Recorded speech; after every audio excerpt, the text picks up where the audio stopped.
Going into the 9th and penultimate round of Norway Chess, Magnus Carlsen led the field, but Alireza Firouzja was just behind him.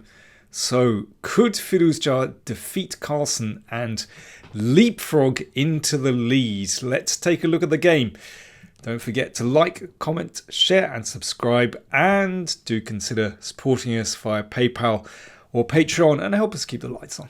Right, here we go. Firouzja with the white pieces, and he starts quite modestly, playing a reti, allowing Carlsen to claim the centre with e5 and e4. So it's a very unusual system. Of course, if this is taken, then white is going to win that pawn back.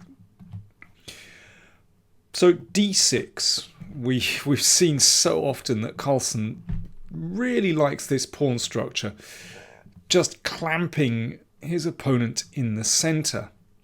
c3, so looking to open the centre with d4. So now we've got actually a really slightly unusual position. C takes d4, c takes d4, and bishop g4 from Carlsen. You don't want to take here and give up the centre. So bishop g4, so that puts pressure here and forces white into a decision. And here, after 8 minutes, I was really surprised that Firouzja exchanged on e5. I just assumed that he would be keeping the tension, maintaining a space advantage. Knight e7 gives white a very healthy King's Indian. So I think black would have to play knight d4.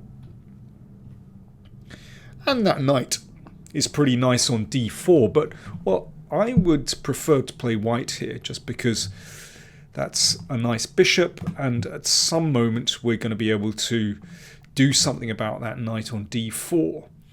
Black might well have to sacrifice a pawn here. But I think that's the testing way for white to play. But Firouzja exchanged on e5. And very soon we've got an exchange of queens. So bishop takes knight from Carlsen. So he wants to plant the knight into d4. And queen takes d8 check. Rook takes d8. Bishop takes f3. Well, almost entirely symmetrical pawn structure. And although Firouzja has the two bishops, that knight is really splendid on d4. So I would assess this position as roughly level already. It seems totally playable for black to me. So I'm really surprised that Firouzja exchanged queens, released the tension. And here, well, he played bishop g5 after about 9.5 minutes thought. He could have held on to the two bishops by playing bishop d1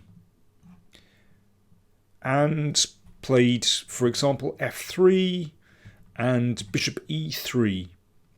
Now, I think black has very good coordination here. The knight is well supported. But if white perhaps wants to make anything of the bishops, then this could be the way to do it. You know, on a good day, that bishop might bounce out to b3.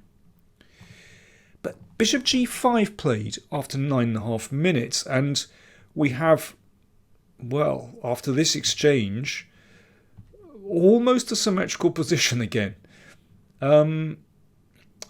Knight d5 played, but I mean, this exchange to me looks very much as though Firouzja was already thinking, I'm playing for a draw. But if you're going to play for a draw, then maybe it's better just to eliminate that knight on d4. An opposite colour bishop's position is completely level.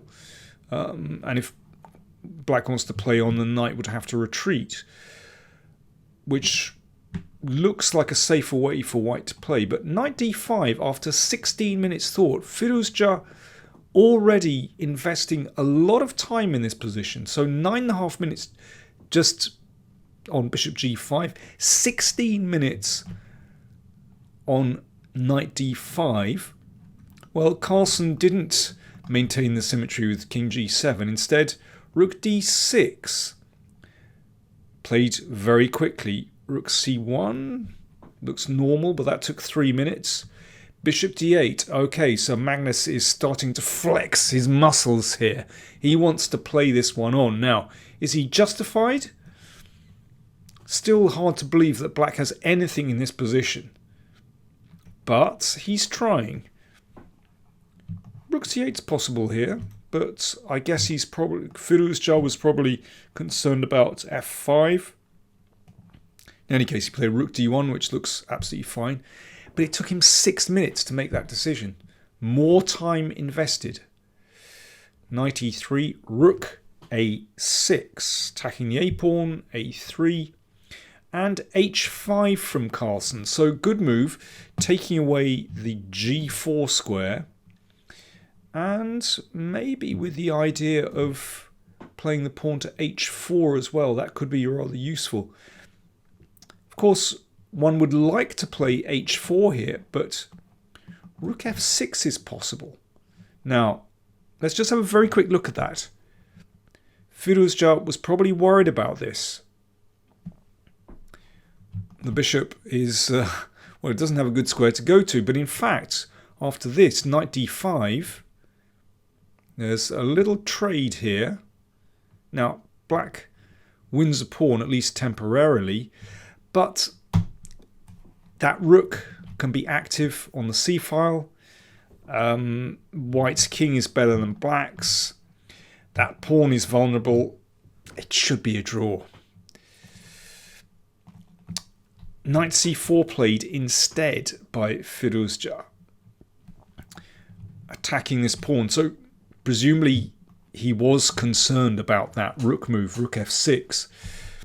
Bishop f6 defends the e-pawn, and then h4. So in that way, he's managed to secure his kingside pawn structure. But now, Carlsen brings the rook into play, and black's piece is just a little bit more active than white's. There's an interesting possibility here of rook takes knight, and then e5, threatening the bishop, but also threatening this pawn here. But Carlsen thought that he could simply play rook c7. So we've got a rook and a pawn against a bishop and knight, but there are some problems for white with this pin. I mean, it's actually a very complex position, but black does seem to get the advantage there. But Firouzja just kept it tight anyway. Knight e3, he's anxious to exchange rooks, of course.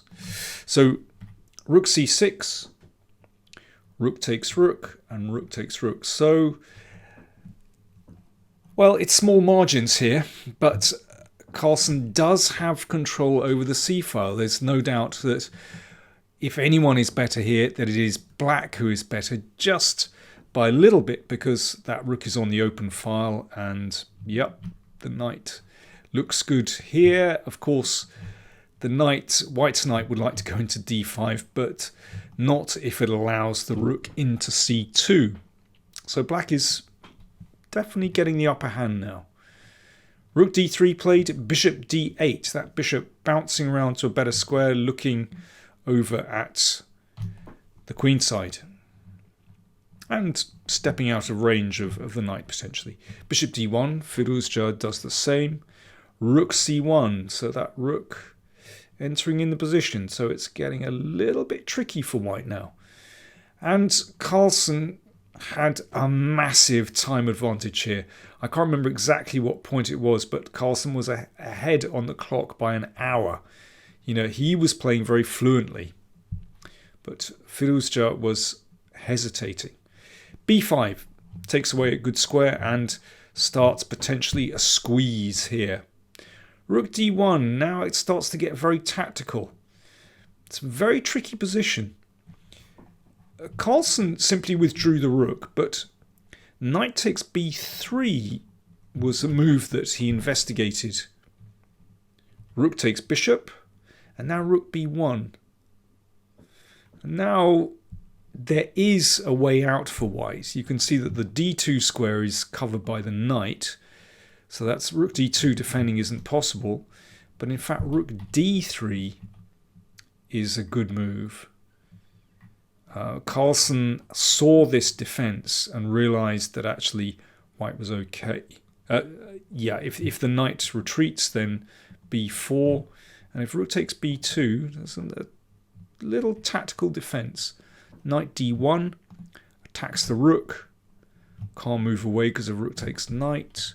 Rook b1, knight c3. In fact, there's going to be a move repetition, or after rook b2, or if the rook moves away, then knight b5. Knight takes b5 is possible. So, you know, when you're trying to squeeze the most out of these positions, you need to be tactically so alert here. And although knight takes bishop and rook b1 was very tempting, Carlsen saw that it actually would lead to simplifications and white was okay.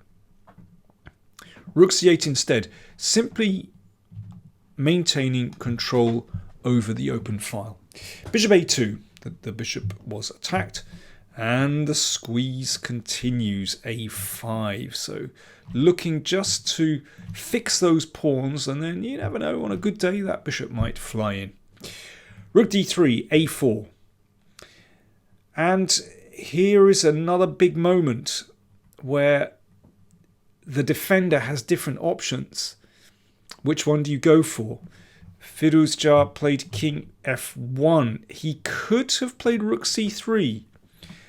Now, that challenges the rook. If the rook moves away, well, black really has nothing. You've got to exchange. And then knight e2. First glance looks very nice. Attacks that.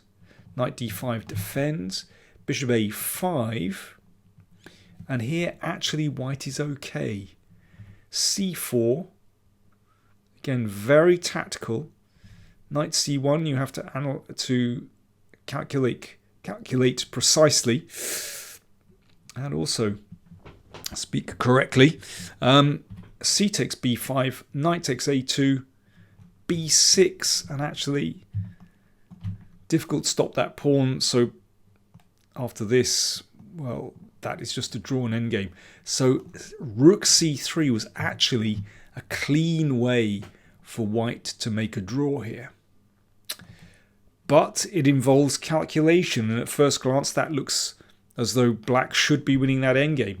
King f1 played instead, so Carlsen continues. Bishop b6. Could wait with rook d2, but rook c3. Okay, Firouzja goes for it now.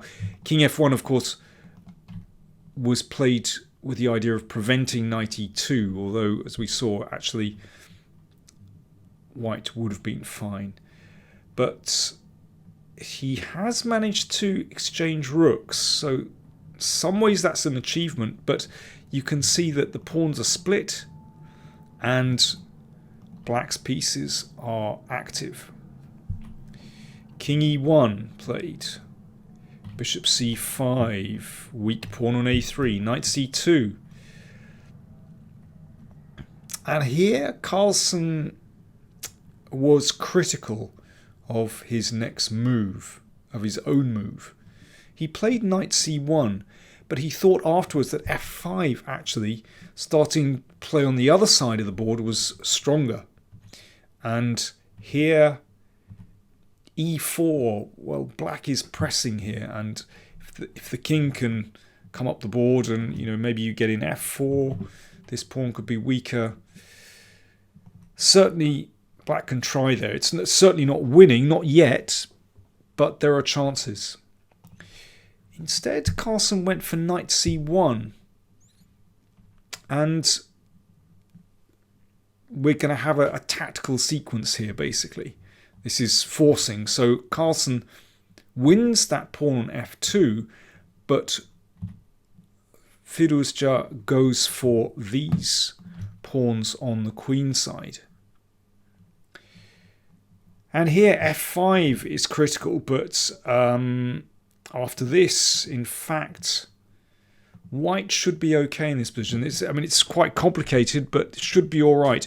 Carlsen went for f6. So that if bishop takes pawn, then he can play knight takes e4. So knight e3. Now we're getting closer to that point where we can take this pawn. Of course, king takes knight is threatened, so that knight has to move. Knight h1, attacking this one. Knight f1. Now, Firouzja made the time control, but from this moment, he only, after move 40, you only get 10 seconds per move. And basically, he was just in permanent time pressure from now on. So 10 seconds increment per move. Now we've got a forced sequence.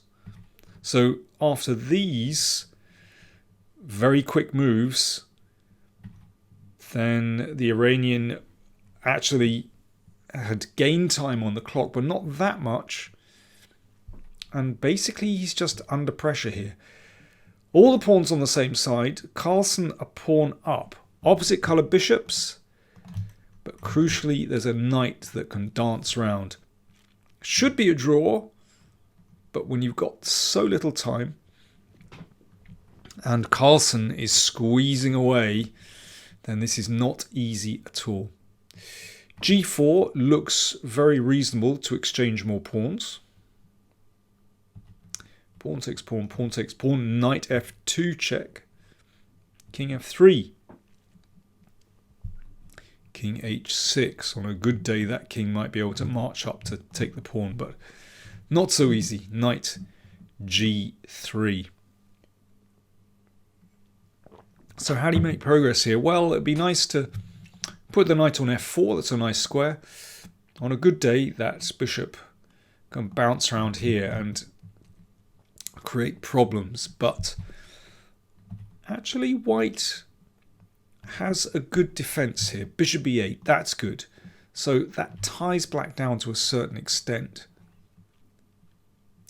And here, again, there are false trails for black.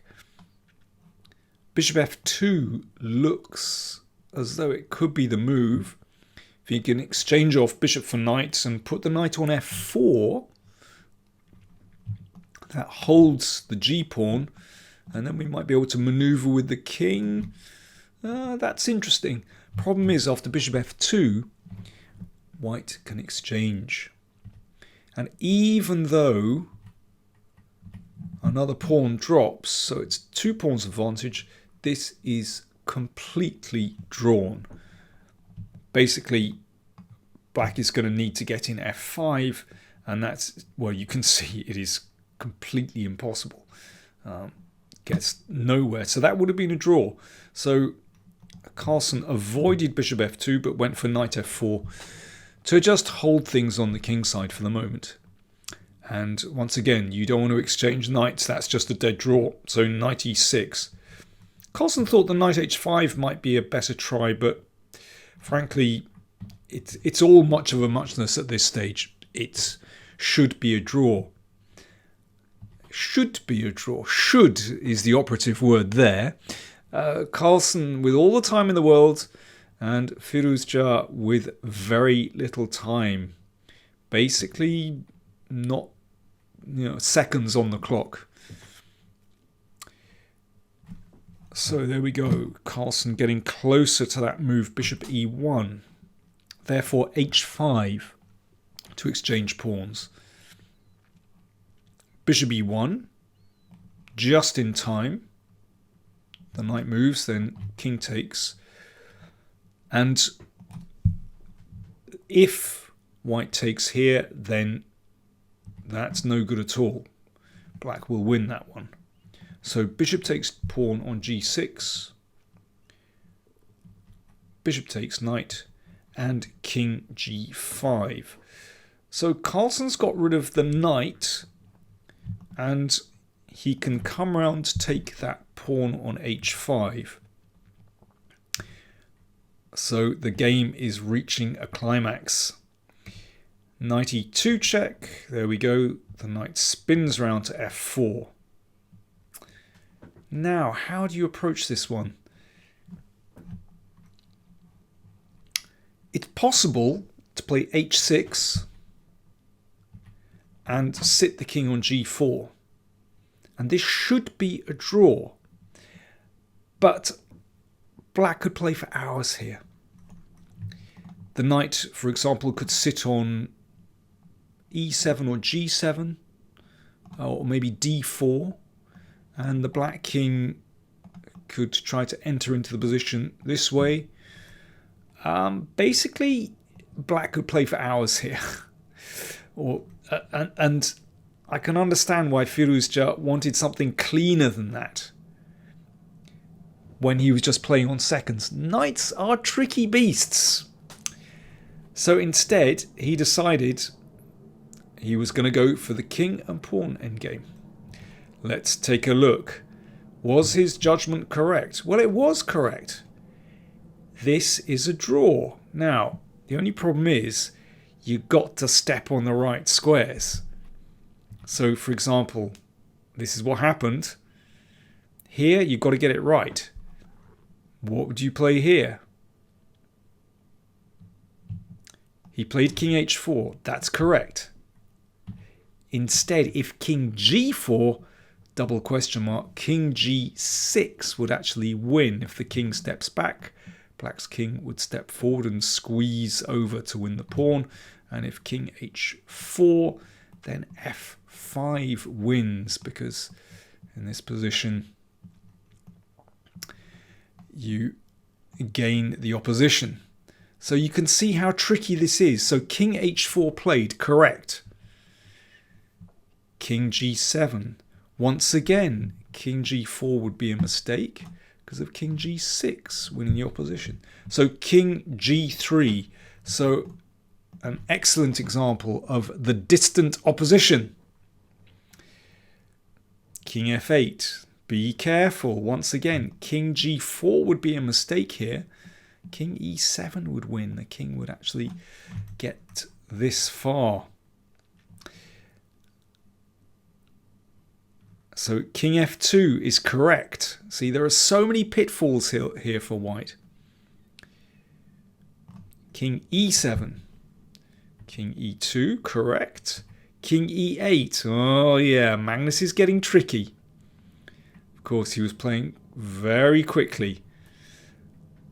King e3, king d7, take care. King d3, king d6. Now, what would you play here? You've got seconds on the clock. You've been struggling for 68 moves. You're so close to the draw. What do you play? Well, hopefully you don't play king c3. Because after king c5, black wins. And that was the end of the game. Firouzja resigned. The king's going to get squeezed away. So, for example, king here, king b4. And there we go. The e-pawn falls. After king d6, you have to maintain the distant opposition with king d2. Well, it's a familiar pattern. And then if king c5, you can play king here. You just match the king. Always match the king. But if black starts fiddling around here and starts maneuvering again, you've always got to hit the right square. And that is not easy. When there are two threats, sometimes there's a threat to play f5. Sometimes the threat is to bring the king back around here and move in. So that was the final position. Afterwards, Carlsen said he was shaking so much it felt random where his king was going to end up. He was spending so much time and he was so nervous. Wow, that's interesting. So, you know, we've seen Firouzja really seemingly very, very confident and playing so well in this tournament. Yet he was obviously rattled by playing Magnus. And you feel that he's doing so well in classical chess and making great strides there. We know how brilliant he is at Blitz and Rapid. But classical, this is clearly where he needs to gain more experience. He is only 17 years old, but, well, Carlsen also said afterwards that he's very strong and he's going to be around for a long time. It's nice to be the wise old man, said Carlsen with a big grin on his face. Yeah, things change very quickly. So there we go. Carlsen wins the tournament with 1 round to spare. He faces Aronian in the final round, but, well, it's basically a dead rubber, but I'm sure we're going to see more fighting chess. Anyway, fascinating stuff. But my feeling is Firouzja was just too nervous here. If we go right back, cutting and running for a draw straight away with pawn takes pawn, I think that's a mistake. I think he should have played d5 and just played normally. We know how strong he can be. Thanks for watching.